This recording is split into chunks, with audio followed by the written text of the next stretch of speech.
salah satu keistimewaan Ramadan adalah karena di dalamnya terdapat satu malam yang mempunyai bobot khairun min alfi syahr. Satu malam tetapi lebih baik daripada 1000 bulan. Kita sebut itu sebagai Lailatul Qadar.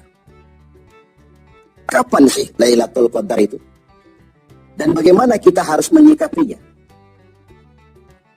Sepakat sebagian besar para ulama berdasarkan riwayat dari hadis bahwa Lailatul Qadar itu jatuh pada malam-malam ganjil, salah satu dari malam-malam ganjil di 10 yang akhir dari bulan Ramadan. Bisa dia tanggal 21, 23, 25, 27, 29 di malam-malam ganjil dari 10 yang akhir. Inilah rahasia kenapa baginda Rasul kalau sudah masuk 10 yang akhir dari Ramadan, hamparkan, sing-singkan lengan baju, hamparkan sajadah, dan lebih banyak di masjid ketimbang di rumah. Ini bedanya baginda Rasul dengan kita. Kita sudah memasuki 10 yang akhir, gulung sajadah. Tengok 10 yang akhir, barisan tarawih di masjid mulai mengalami kemajuan. Orangnya makin susut.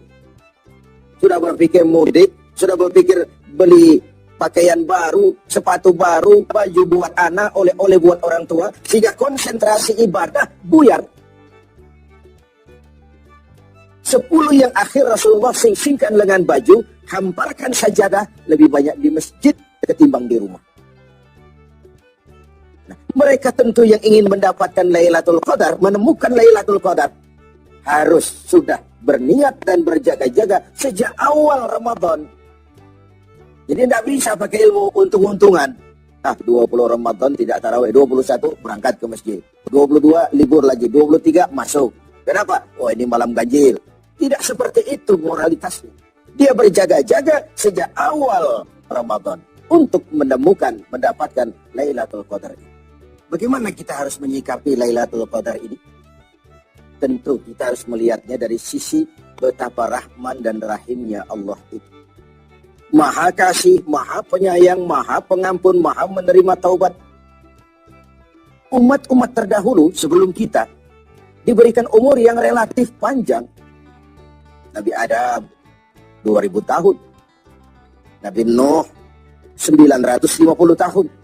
Rata-rata umatnya ya sekian itu umurnya. Jadi secara hitung dagang, kalau 300 tahun mereka bergelimang dosa, kan masih punya stok 400 tahun untuk bertaubat. Umpama hitung-hitungannya harus begitu. Kita umat Nabi Muhammad ini, umat terakhir ini, diberikan umur yang relatif pendek. Bahkan kalau mencontoh kepada Rasul, 63 tahun beliau wafat meninggalkan kita semua. 63 tahun.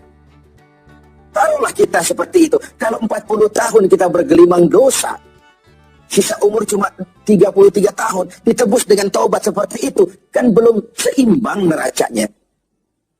Apa dosa lalu harus tidak terampuni?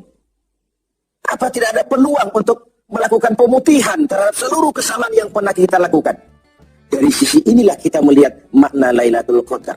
Allah yang maha pengasih, Allah yang maha penyayang, seakan tidak langsung saja bilang, "Hei umat Islam, sekalipun umurmu relatif pendek, kau jangan pesimis, kau jangan skeptis.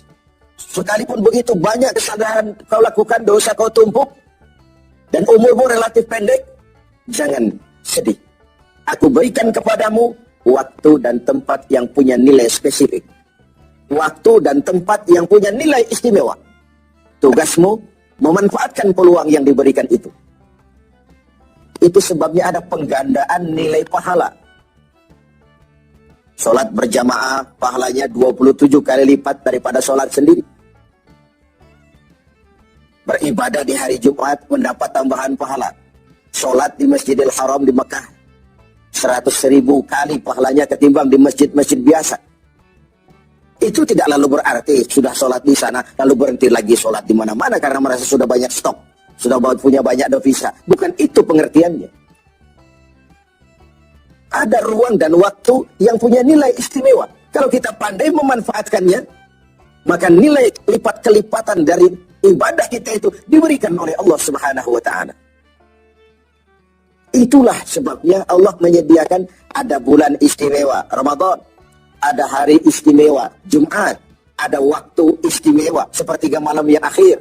Ada tempat istimewa, Arafah, Mina, Multazam, Raudhah, Zamzam. Ada waktu, yaitu Lailatul Qadar. Satu malam lebih baik dari 1000 bulan. 1000 bulan itu kan 83 tahun. Dan jarang orang sekarang yang mencapai umur 83 tahun. Yang kedua, kita harus melihat Lailatul Qadar dari perspektif kita sebagai manusia. Tidak ada orang yang tidak pernah salah.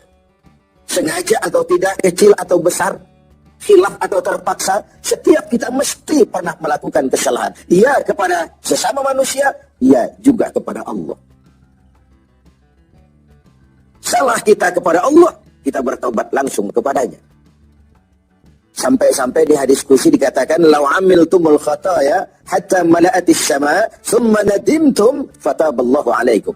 Kalaupun kamu berbuat dosa, penuh langit dengan dosamu, kemudian kamu menyesal, bertobat, Allah pasti akan menerima taubat kamu. Lalu bagaimana sih taubat yang sebenarnya itu? Kata para ulama, taubat yang sebenarnya itu pertama, meninggalkan perbuatan jahat. Yang kedua, berjanji tidak akan pernah mengulanginya lagi. Yang ketiga, menyesal pernah melakukannya. Inilah 3 syarat utama. Pertama, meninggalkan perbuatan jahat itu. Bertaubat dari minuman, tinggalkan total. Bertaubat dari judi, tinggalkan total. Bertobat kepada Allah dari melakukan maksiat, tinggalkan secara total. Meninggalkan perbuatan jahat. Dan total, tidak angin-anginan. Yang kedua, berjanji tidak akan mengulanginya lagi. Tidak akan pernah lagi saya berjudi. Tidak akan pernah lagi saya berzina. Tidak akan pernah lagi saya mencuri. Berjanji tidak akan mengulangi. Dan yang ketiga, menyesal telah pernah melakukan itu. Bukankah kadang-kadang kita berkata, saya sekarang sudah tua, dulu waktu muda saya sudah puas. Bukan menyesal, puas. Sekarang saya sudah tua, dulu waktu muda sudah puas lah saya. Poya, sudah pokoknya sudah puas. Bukan puas yang diminta. Menyesal. Kenapa dahulu begitu? Kenapa telah melakukan itu? Inilah makna taubat yang sebenarnya. Pemirsa TV7 yang berbahagia. Orang yang beribadah Ramadan dengan baik, melaksanakan taubat dengan benar, diterima taubatnya, pantas dia keluar dari Ramadan, masuk 1 Syawal, pantas jika ia masuk dalam golongan minal aidin wal faizin. Masuk dalam golongan orang yang kembali. Kembali kemana? Kembali kepada fitrah. Suci, bersih. Seperti bayi baru dilahirkan oleh ibunya. Tidak punya dosa kepada Allah. Lantaran sudah dilebur oleh ibadah dan taubatnya di bulan Ramadan. Wal faizin. Dan termasuk ke dalam golongan orang-orang yang beruntung. Tidak dalam artian yang materialistis. Tapi dalam artian memperoleh keberkahan dalam hidup. Dan keberuntungan di dunia. Lebih-lebih di akhirat nanti. Inilah Ramadan. Di mana kita selalu mencari nilai tambah dari setiap amal yang kita lakukan. Karena umur yang diberikan relatif pendek. Dosa yang kita kerjakan relatif banyak. Kalau nerakanya tidak diimbangi dengan upaya mencari nilai tambah tadi, boleh jadi tidak akan ada keseimbangan dalam neraca hitung-hitungan kita di hadapan Allah Subhanahu wa Ta'ala. Padahal seimbang saja sudah rugi. Kita ingin masuk dalam fa'amman sakulat mawazinuhu. Orang yang berat timbangan kebaikannya. Bukan yang berat timbangan kejahatannya. Adanya nilai keseimbangan ini akan membawa kita kepada keberuntungan di padang mahsyar kelak. Di pengadilan Qadhi Rabbul Jalil. Oleh karena itu, dalam setiap langkah di Ramadan, mengisi Ramadan ini, kita tetap berupaya mencari nilai tambah dari suatu amal. Dan amalan itu bagaimanapun baiknya sudah kita kerjakan, tetap mengacu kepada fa'idha faragta fansub. Kalau sudah selesai kau kerjakan satu perbuatan, sing-singkan lengan bajumu, bersiaplah untuk tugas berikutnya.